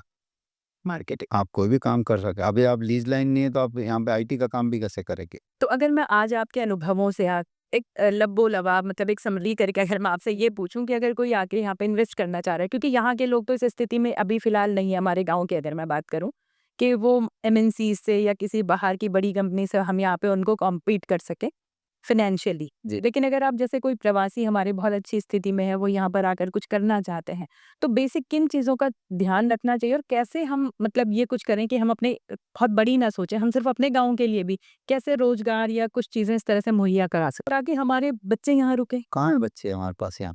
नहीं, मान लीजिए अगर कई लोगों का कहना होता है कि अगर हमें एक अच्छा पैकेज या लमसम एक पैकेज भी अगर हमें अपने गाँव के पास मिलता है, तो हम वापस आने को तैयार हैं। इस तरह के स्टेटमेंट्स आते हैं कि भई ठीक है कि हम यहाँ पर मान लीजिए कोई बाहर 50,000 कमा रहा है या 1 लाख रुपए पर मंथ कमा रहा है, तो हमारी यहाँ पे कैपेसिटी अभी है नहीं कि हमारे यहाँ पे टूरिज़्म भी उस लेवल का या होम स्टे में भी मैं नहीं कहूँगी आपका होम स्टे भी इस लेवल चल रहा हो कि आप किसी को 1 लाख रुपए सैलरी यहाँ पे दे पाएँ। तो देगा तभी जब उसके पास आस-पास से रिसोर्सेज़ इस तरह के होंगे। तो पता चल रहा है हम तो 20 ही हज़ार दे पा रहे हैं या 30,000 मैक्सिमम दे पा रहे हैं, जो यहाँ की हमारी कंडीशन है। तो इस पे अगर कोई आता है तो कैसे क्या कर सकते हैं इस पे? देखिए, जब एक बच्चा हमारा बाहर चला जाता है ना, तो बाहर की दुनिया देखता है, उसको उस चकाचौंध में बहुत अच्छा लगता है, चाहे उसके पास इनकम का सोर्स कम होता है।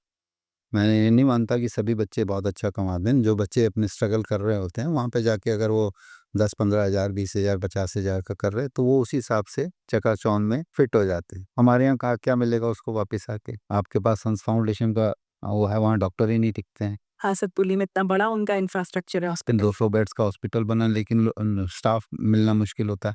व्हाई? बिकॉज़ उनके लिए कुछ करने के लिए है ही नहीं।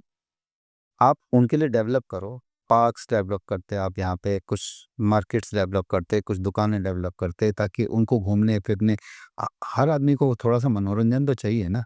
जैसे मैं आपसे पूछूँ सॉरी मैं थोड़ा-सा आपको रोक रही हूँ बीच में, मेरे को एक चीज़ आई है, आपने जो हमारे मेट्रोज़ हैं वहाँ पे आपने बहुत अच्छा काम किया, बहुत अच्छी पोज़ीशन पे काम किया, आप बैंकिंग सेक्टर में रहे हैं जिनको कि पैसा मतलब प्रोजेक्ट्स आना, सैंक्शन करना। अगर और अब आप धरातल पर बिल्कुल गाँव में आकर आप काम कर रहे हैं। अगर मैं आपसे पूछूँ कि उत्तराखंड के डेवलपमेंट के लिए क्या होना चाहिए?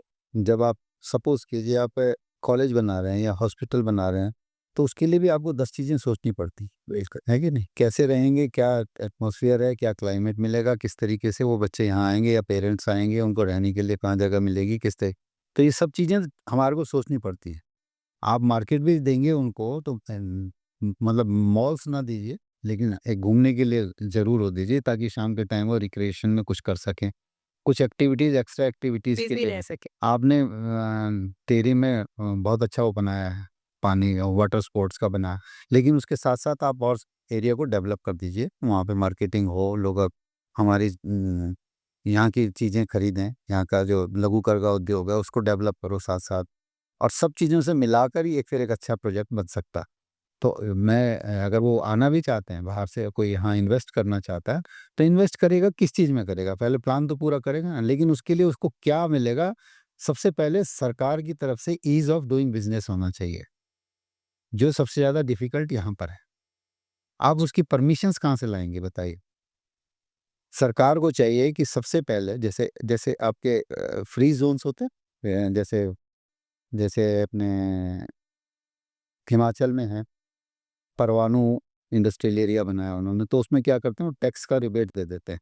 आप प्रोड्यूस कीजिए यहाँ से, आपको उतना टैक्स का रिबेट 10 साल तक हम देंगे। तो अगर हम यहाँ पे भी कुछ कर रहे हैं तो सारा इंफ्रा तैयार करके देना पड़ेगा। उसके लिए बिजली, हमारे यहाँ सुटकुल में भी ये हुआ था सिडकुल में कहाँ हुआ उसका? कि कितना? उसमें रिबेट देंगे, वो तभी तक रही जब तक रिबेट मिल रहा है। पर तब भी वो इतना बड़ा नहीं बन पाया। और सबसे बड़ा लालढांग जो रोड है हमारा, तो खैर हमारी तो कनेक्टिविटी नहीं है। बद्दी आपने देखा कितना बढ़िया उन्होंने डेवलप किया था, फार्मास्यूटिकल कंपनियां वहाँ पे बहुत सोलन है, सोलन है, डिस्टिलेट सोलन में नहीं, हाँ वो तो खैर डिस्टिलरी तो एक ही है, वो बद्दी है, परवाणु है, पर ऐसे ही और भी हैं, जोन्स बनते हैं। हम भी कर सकते हैं, ऐसा कुछ नहीं, लेकिन उसके लिए प्रॉपर होना चाहिए। देखिए अब यहाँ पे मैं आपको बता दूं कि यहाँ बिजली नहीं है, पानी नहीं है, जो बेसिक चीज़ें हैं, ठीक है। उसके बाद आप इसको, आपको भी मैंने सुना होम स्टे में पानी नहीं मिला अभी तक। है ही नहीं आज तक। आप लड़ लो, किसके साथ लड़ लोगे? चीफ मिनिस्टर तक कंप्लेंट कर लो तो कोई फर्क नहीं पड़ने वाला उनको ना। तो मैं अपनी अपनी परेशानी मैं क्यों बताऊं? मेरी परेशानियां तो हैं, मैं दूसरों वालों को भी नहीं करूंगा कि उनको भी ये नहीं करूंगा, डिस्करेज नहीं करूंगा, लेकिन करने के लिए आओ। लेकिन सरकार को जो करना चाहिए मैं बता रहा हूँ आपको, इंफ्रा डेवलप करें, बेसिक बिजली पानी ढंग से दे। आज बिजली नहीं है हमारे पास, मुझे अपना सोलर अपने आप लगवाना पड़ा, और उसके बावजूद भी वोल्टेज 150-60 मिलती है। क्या फ़ायदा हो रहा है उससे? मेरे सारे सिस्टम खराब हो रहे हैं। ये सब चीज़ें क्यों नहीं देखता है कोई? और ओनली बिकॉज़ ऑफ, मैं बताता हूँ उसका रीज़न क्या हो रहा है। ये रीज़न इसलिए हो रहा है कि हम लोग ना नौकरियाँ जो दे रहे हैं वो ढंग से नहीं दे रहे हैं। फिर प्रॉपर ट्रेनिंग नहीं, आप कंपनसेट ग्राउंड पे आप नौकरियाँ दिए जा रहे हो। एक आदमी जिसने अपने जीवन काल में काम ही नहीं किया, किसी भी वजह से उसकी डेथ हो गई, उसने आपने उसके बच्चे को दे दिया, अच्छी बात है दो आप, लेकिन इसका मतलब ये नहीं कि उसको आपने कहीं पे भी फिट कर दिया। पहले उसको प्रॉपर ट्रेनिंग दो, काम करवाओ, पढ़ा-लिखा कितना उसी हिसाब से उसको जॉब अपॉर्च्युनिटीज़ दो। आपने उसको वन विभाग में बिठा दिया, बिजली में बिठा दिया, काम क्या करेगा वो? कुछ भी नहीं करेगा। जवाब पता है क्या मिलता? जब लो वोल्टेज आती है, वो बोलते हैं कि ऐसा है कि दिन के टाइम में ना सब लोग घर के अंदर बंद है ना, तो उनके पंखे चल रहे हैं। तो इसलिए जब वो सब अब शाम के टाइम पे जैसे ही घर से बाहर निकलेंगे ना, तो वो वोल्टेज आपकी ठीक हो जाएगी। ये क्या ये जवाब हम इस वजह से हम क्या किसी बिज़नेस को सेट कर पाएँगे? नहीं। ये हमको चाहिए कि हम सब चीज़ें दें उनको इंफ्रा में। फिर वो जो मैंने बताया ना, जैसे घूमने के लिए प्लेसेस चाहिए, रिक्रिएशनल वो चाहिए, आप टूरिस्ट प्लेसेस डेवलप कीजिए। कोई भी एक टूरिस्ट प्लेस बताइए जहाँ पे कुछ उन्होंने सरकार ने डेवलप किया हो, कोई डेवलपमेंट नहीं है। आप उसको प्रॉपर बनाइए, फिर देखिए आप कैसे नहीं आएँगे लोग। यहाँ बिज़नेस भी आएगा, लोग भी आएँगे और उत्तराखंड चमक भी जाएगा। मतलब पूरी प्लानिंग के साथ हो, उसके इम्प्लीमेंटेशन भी साथ में हो, और उसके बाद उनको किस तरह से, मतलब पूरा एक ओवरव्यू, पूरा एक देख के सरकार उस बनाना पड़ता है। विज़न के साथ उस काम को। आप कभी जैपनीज़ कंसेप्ट पे कभी जाएँगे ना, आप कभी पढ़ें जैपनीज़ कंसेप्ट क्या होता है? जैपनीज़ कंसेप्ट होता है कि कोई भी काम शुरू करने से पहले अगर वो 6 महीने में कोई प्रोजेक्ट उन्होंने पूरा करना है, तो उसके लिए वो 3 साल की प्लानिंग करते हैं। आप लोगों को ताज्जुब होगा कि दिल्ली का जो पहला पुल बना था, निज़ामुद्दीन का, उसके लिए 3 साल की प्लानिंग के बाद उन्होंने वो 6 महीने में बना खड़ा कर दिया था पुल। बिकॉज़ एक-एक दिन की प्लानिंग थी कि बारिश आएगी तो कितने आदमी काम करेंगे, कितने आदमी कितना काम रुकेगा, फ्लड आएगा कितने दिन का आएगा, कैसे, मतलब पूरे ज्योग्राफिकल कंडीशन से लेके लेबर कंडीशन से लेके सब टेक चीज़ें, से लेकर हर चीज़। तो वो प्लानिंग अगर हम कर सकते हैं और उसके बाद हम यहाँ पे इंफ्रा डेवलप करते हैं, फिर हम बुलाते हैं लोगों को, या आओ हमारे यहाँ उत्तराखंड अतिथि देवो भव और टूरिज्म बढ़ाओ और काम बढ़ाओ। मैं कहता हूँ फेल होने का चांस ही नहीं है। हम सक्सेसफुल हो सकते हैं, लेकिन देहरादून में बैठ के नहीं हो सकता। ये काम मैं आज भी बता दूँ आपको। पहाड़ों को डेवलप करना है, तो पहाड़ों में आप पहाड़ ही नहीं आ पाए। आप पहाड़ वो जो जो इलाका है वो मैदानी इलाका है, वो तो मुश्किल से 10% भी नहीं, 9% के करीब है। बाकी तो हमारे पास 81%, 82% सारा पहाड़। पहाड़ों में कोई आता ही नहीं है, फिर डेवलपमेंट कहाँ से होगा? राज्य का डेवलपमेंट भी कोई 9% से थोड़ी होता है। राज्य का डेवलपमेंट 81-82% पे आके धरातल पे काम करना। इसीलिए शायद गैट्स एंड राजधानी का कॉन्सेप्ट रखा गया था। अब ये आपको पता है 3 दिन के लिए वहाँ सेशन चलने वाला है। चल रहा है। ये पिकनिक मनाई जा रही है वहाँ के लिए। ये क्या बोलते हैं उसको, समर कैपिटल। समर कैपिटल बनाते हैं। 3 दिन के लिए क्यों आते हो? 3 महीने रह के दिखाओ ना, फिर मैं मानूँगा आपका। तब पता चलेगा आपको कि क्या परेशानियाँ हैं हमारे साथ। आप जब जा रहे होंगे और रास्ते में पहाड़ टूट जाएगा और खड़े हो जाओगे, तब पता चलेगा आप लोगों को कि नेता किसको बोलते हैं। गाड़ी तो जाएगी नहीं आगे, आप तो हेलीकॉप्टर से आएँगे और हेलीकॉप्टर से वापस भी चले जाएँगे। जो उसके पीछे से जो पूरा का पूरा इतना बड़ा आपने सामान और वो लेके चल रहे हैं, लश्कर, ये बेकार की बात है। आप उसको वहीं से करिए, मैं ये नहीं कहता कि देहरादून से नहीं हो सकता, देहरादून से भी हो सकता है, लेकिन उसको प्रॉपर तरीके से सोचिए। आप आइए धरातल पे, धरातल के लोगों से बात कीजिए। जो जो लोग यहाँ के हैं, उनसे सब चीज़ें समझिए कि किस तरीके से हम वहाँ पे क्या कर सकते हैं, ये वो लोग बता सकते हैं, ना कि शहर का एक आदमी बता सकता है। हर चीज़ की सॉल्यूशन निकल सकता है, लेकिन उसके लिए अगर आप सोचेंगे, उस तरीके से आगे बढ़ेंगे, तो मैं नहीं मानता कि नहीं हो सकता। मैं 2047 में देखना तो चाहता हूँ, लेकिन दिख नहीं रहा। बस इतना ही कह सकता हूँ। ये कहीं आप ही को नहीं दिख रहा है, बाकी पॉलिटिकल चश्मे से तो जो आप बढ़ रहे हैं, उनको तो दिखेगा ही, क्योंकि उनका तो भविष्य बहुत जोरदार है। वो पैसा सारा वहीं से खत्म हो जाना है। डेवलपमेंटल स्कीम्स जो हैं, वो पहाड़ों के नाम से वही खत्म हो जानी। ऐसा नहीं है, काम होना चाहिए था। अब आप गाँव में काम काम कहाँ होता है? पंचायत घर बना दिया, ये बना दिया, शेड बना दिया, ये कोई काम थोड़ी है, टंकी बना दी। जब लोग ही नहीं है, टंकी किस बात की है? गाँव के गाँव खाली हो रहे हैं। आपका आंकड़ा कुछ और कह रहा है। आपने देखा अभी पंचायत इलेक्शंस की आपने बात की थी। एक-एक गाँव में 2-200 लोग बाहर से आके वोट कर रहे हैं। इसका मतलब क्या है? वो 200 वोट यहाँ पे हैं, रजिस्टर्ड है, लेकिन रहते बाहर है। वो सिर्फ इसके लिए आए कि एक पार्टी को, एक बंदे को जिताने के लिए आए। तो इसका मतलब एक्चुअल पॉपुलेशन क्या है यहाँ पे? और वो भी मैंने यहाँ तक है कि वो उस कैंडिडेट ने मेहनत की है। हाँ, और कैंडिडेट ने वो कैंडिडेट की मेहनत है कि वो प्रवासी वहाँ तक पहुँचे हैं वोट। दी। ठीक है, मैं ये नहीं मानता, उस किसी में कोई गलती नहीं है।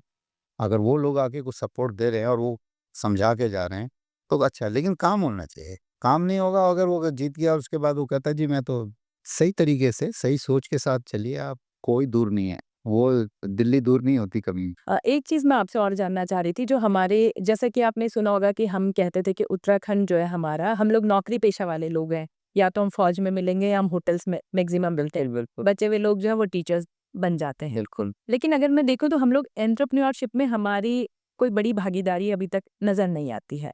लेकिन अब जैसे कि आपने बहुत अच्छे से आपने अपनी जॉब की, देन रिटायरमेंट के बाद आप वीआरएस लेके स्पेशली आप यहाँ पर आए कि आपने उत्तराखंडी कुज़ीन को प्रमोट करना था काफ़ल के माध्यम से। जी। तो अपने सारे अनुभव के बेसिस पे अगर मैं आपसे कहूँ कि कोई बच्चे अगर एंटरप्रेन्योरशिप में इंटरेस्टेड हैं और वो आना चाहते हैं, क्योंकि अब थोड़ा-सा अवेयर हो रहे हैं हमारे बच्चे। तो क्या-क्या चीज़ों को ना विशेष ध्यान रखना चाहिए, किस तरह से वो अपना एंटरप्रेन्योरशिप में आ सकें? एंटरप्रेन्योरशिप में देखिए अपने-अपने फ़ील्ड का हो गया।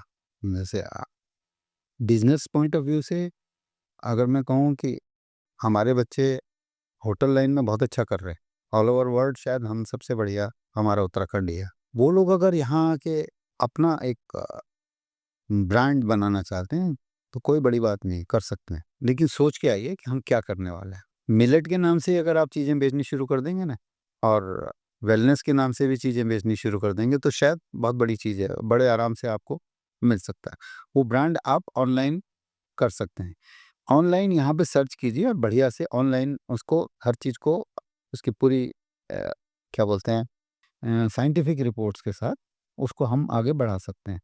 एंटरप्रेन्योरशिप करने के लिए ज़रूरी है कि आप पहले आगे पहले स्टडी करें, कहाँ पे आप कहाँ काम करना चाह रहे हैं, वहाँ पे इंफ्रा में आपको क्या चाहिए।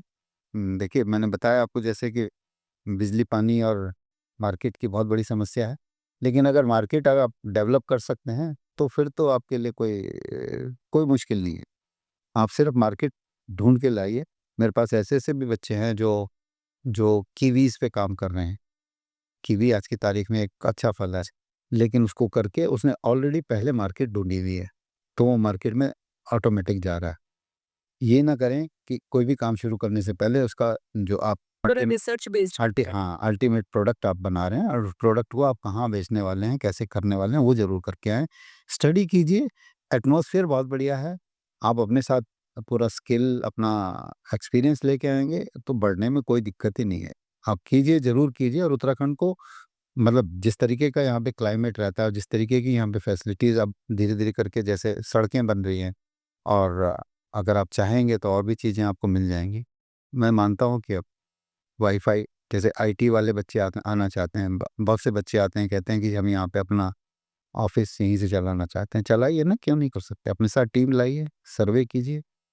और उसके लिए तो कोई इंफ्रा भी नहीं चाहिए। इन कोटद्वार अपने आप में, देहरादून, मतलब ऐसे छोटे शहर चूज़ कीजिए जहाँ पे नहीं है। यहाँ पे आप फर्स्ट क्लास काम कर सकते हैं और किसी भी लेवल पे जा सकते हैं। मुझे नहीं लगता कि कोई दिक्कत वाली बात है। तो जैसे आपने काफ़ल जो आप बता रहे हैं, आपने वहाँ पे उत्तराखंडी कुज़ीन को लेकर आपने स्टार्ट किया था।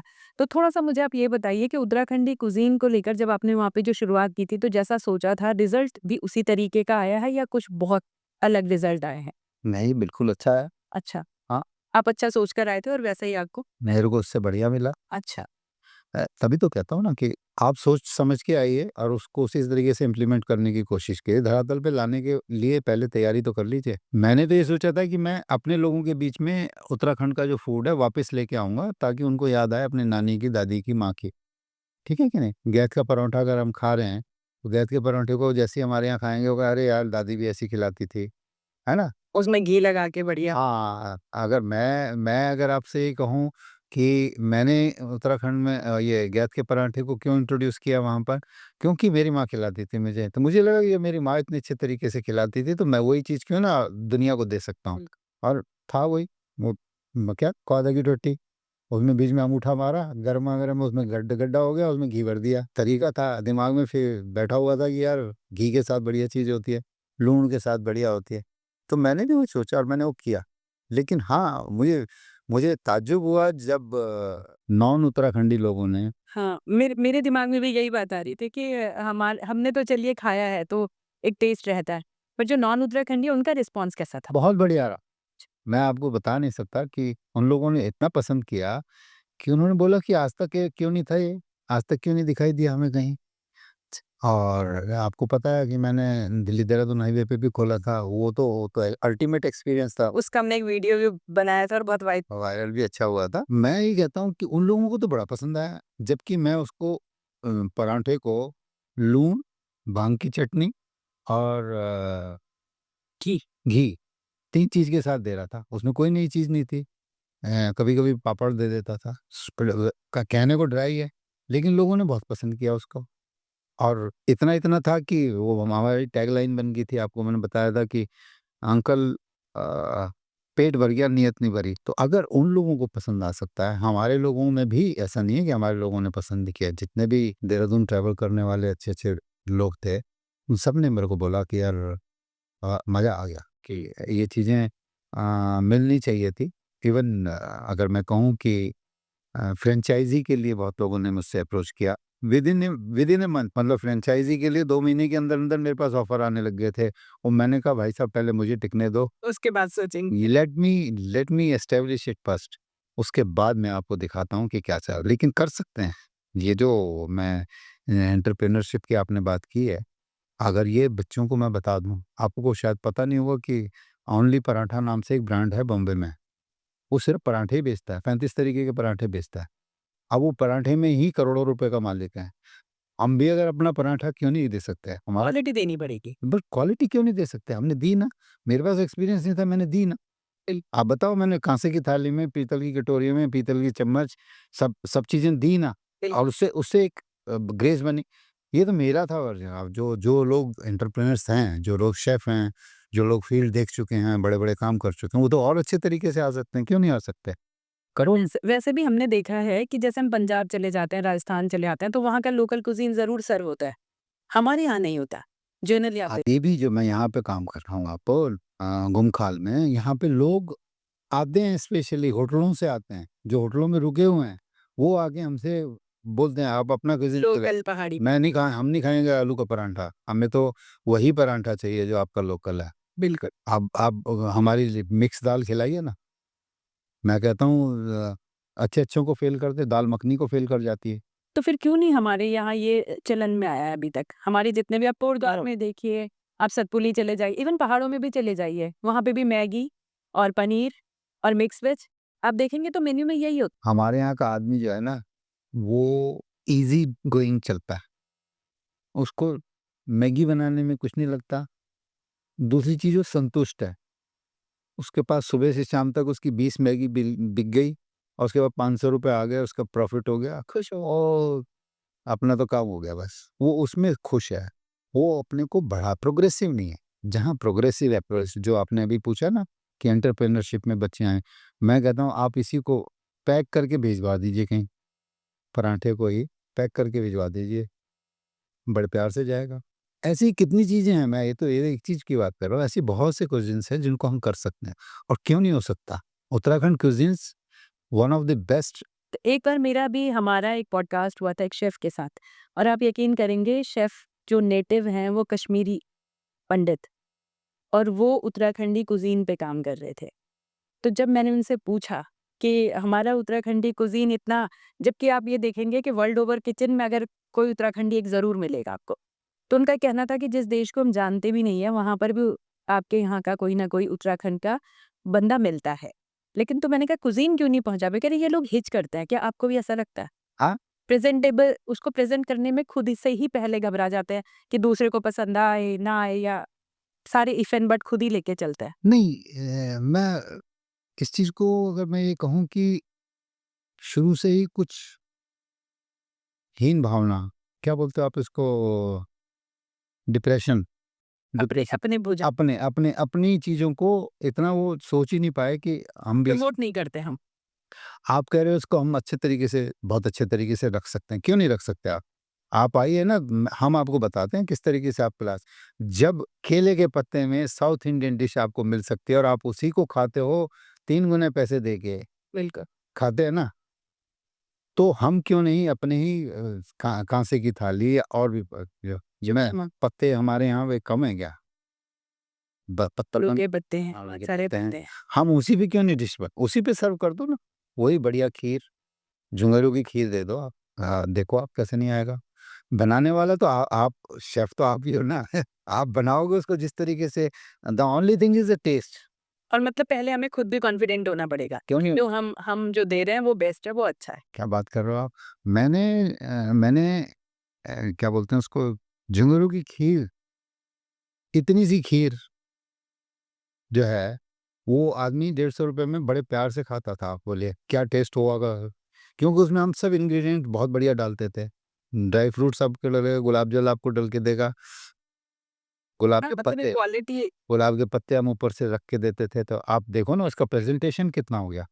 जब वो दिखता था तो लोग, आज भी हमारे यहाँ अगर आप देखेंगे, तो जब हम किसी को खाना, पराठा देते हैं, सर्व करते हैं कांसे की थाली में, तो खाने से पहले मूवी पिक्चर बनती है उसकी, मतलब फ़ोटो शूट होता है उसका। जो उत्तराखंड का जो फूड था, मेरे दिमाग में तो क्लियर क्लियर पिक्चर थी कि क्या दिखाना है मुझे, क्या लोगों के पास देना है। उसमें कुछ जो मेरे शेफ़ थे उनके साथ मिलके हमने, क्या मिसिंग है मतलब? हाँ, मिसिंग, उसको बनाने का तरीका बड़ा अच्छा था। जैसे भांग की चटनी मुझे ज़्यादा नहीं पता थी, लेकिन यस, भांग की चटनी बड़ा हिट रही और हमने पराठे में भी डाली अंदर, उसमें क्रंच आया, वो भी एक मज़ा आया उनको, और लोगों को भांग बताना ही अपने आप में एक बहुत बड़ा वो था कि जिसको बोलोगे भांग की चटनी, गाड़ी चला पाएँगे कि नहीं चला पाएँगे। तो वो भी एक था। बस इन चीज़ों को हम प्रमोट कर सकते। तो चलिए बहुत अच्छा लगा कि आप हमारे शो में आए और आपने इतने कीमती विचार अपने अनुभव के साथ साझा किए हैं। मतलब विचार सिर्फ विचार ही नहीं थे, वो अनुभव थे आपके जो आपने यहाँ पे साझा किए हैं। तो जाते-जाते क्या कहेंगे आप हमारे उत्तराखंड की प्रबुद्ध जनता से हमारी? मैं उत्तराखंड की जनता से ज़रूर कहूँगा कि आप जागरूक बनिए, अपने अधिकारों को समझिए, अपने कर्तव्यों को भी समझिए और अपने अधिकारों को भी समझिए और उसके लिए लड़िए, लड़ना सीखिए। मालन नदी का पुल 3 साल में नहीं बनता टूटने के बाद, अगर आप ज़रा से भी जागरूक होते हैं। मैं अगर वहाँ रह रहा होता तो मैं आपको यकीन के साथ कह सकता हूँ कि मैं 6 महीने में उसे खड़ा करवा सकता था। लेकिन उसके लिए आप लोगों का सहयोग चाहिए था, सभी लोगों का सहयोग चाहिए। आप विज़न रखिए, आप अपने भविष्य के लिए, अपने बच्चों के लिए विज़न रखिए, यहाँ डिमांड कीजिए, अच्छी से अच्छी सुविधाएँ डिमांड कीजिए।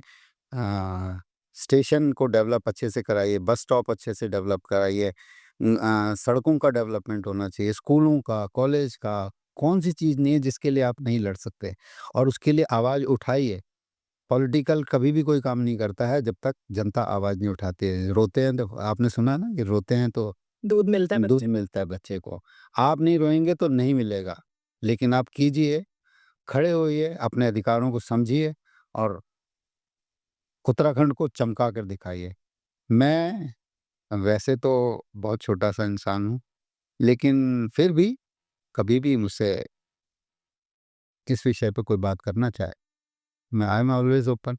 मैं तो यहीं मिलता हूँ, काफ़ी मतलब सरकारी कागज़ों में मैं नहीं मिलता हूँ यहाँ पे, उसकी वजह से मेरा होम स्टे कैंसल कर दिया जाता है, लेकिन मैं आपको यहीं मिलता हूँ ज़्यादातर। ठीक है, आपका बहुत-बहुत धन्यवाद से कि आपने मुझसे इतनी बातें उगलवाई, हालाँकि मैं कभी बोलता इतना नहीं हूँ, लेकिन फिर भी लगा कि हाँ, अंदर से जो दर्द था मेरा, वो दर्द ज़रूर है कि मैं जो सोच के आया था, वो मुझे नहीं मिला और जो मैं करना चाहता हूँ, वो मुझे प्लेटफ़ॉर्म नहीं मिल रहा। अगर मुझे आज भी मिले, मैं आज 65 साल की उम्र में भी कह सकता हूँ कि मुझे आज भी प्लेटफ़ॉर्म मिले, सपोर्ट मिले, पॉलिटिकल थोड़ी-सी सपोर्ट मिल जाए, मैं कुछ भी अच्छा कर सकता हूँ।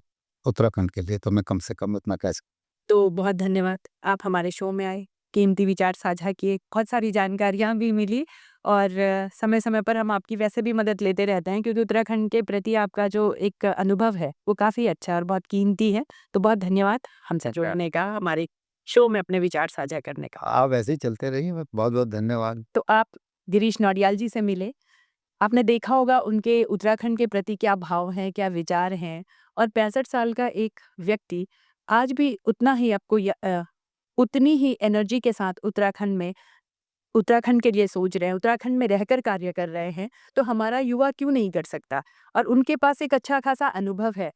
काफ़ल जो रेस्टोरेंट है वो अपने आप में बहुत सुंदर है, जैसा कि उसका नाम काफ़ल है, उसी तरह से वहाँ पे जो हमारी उत्तराखंडी कुज़ीन है, जो हमारे उत्तराखंड का भोजन है, भांग की चटनी हो, गेहूँ के भरे पराठे हों या तुअर की दाल हो, सब कुछ आपको वहाँ पर मिलता है। तो एक बार आपको काफ़ल भी आना चाहिए और नौडियाल जी से तो ज़रूर मिलें, ये मेरा पर्सनल कहना है आपसे। बहुत अच्छे व्यक्ति हैं, बहुत ही ज़्यादा उनसे मिलकर बहुत अच्छा भी फ़ील होता है, बहुत पॉज़िटिव फ़ील होता है और उत्तराखंड को लेके उनके जब विचार जानने को मिलते हैं तो वाक़ई आप यकीन नहीं करेंगे कि बहुत अच्छा लगता है। तो इस तरह की पर्सनैलिटीज़ आगे भी हमारे शो में आती रहेंगी और यदि आपने अभी तक हमारे चैनल को सब्सक्राइब नहीं किया है तो प्लीज़ जल्दी से सब्सक्राइब कर दीजिएगा और इस तरह की पर्सनैलिटीज़ से डॉक्यूमेंट्री शोज़ के लिए आप हमारे चैनल पर बने रहिए। हमसे जुड़ने के लिए आप सभी का बहुत-बहुत धन्यवाद। धन्यवाद, नमस्कार।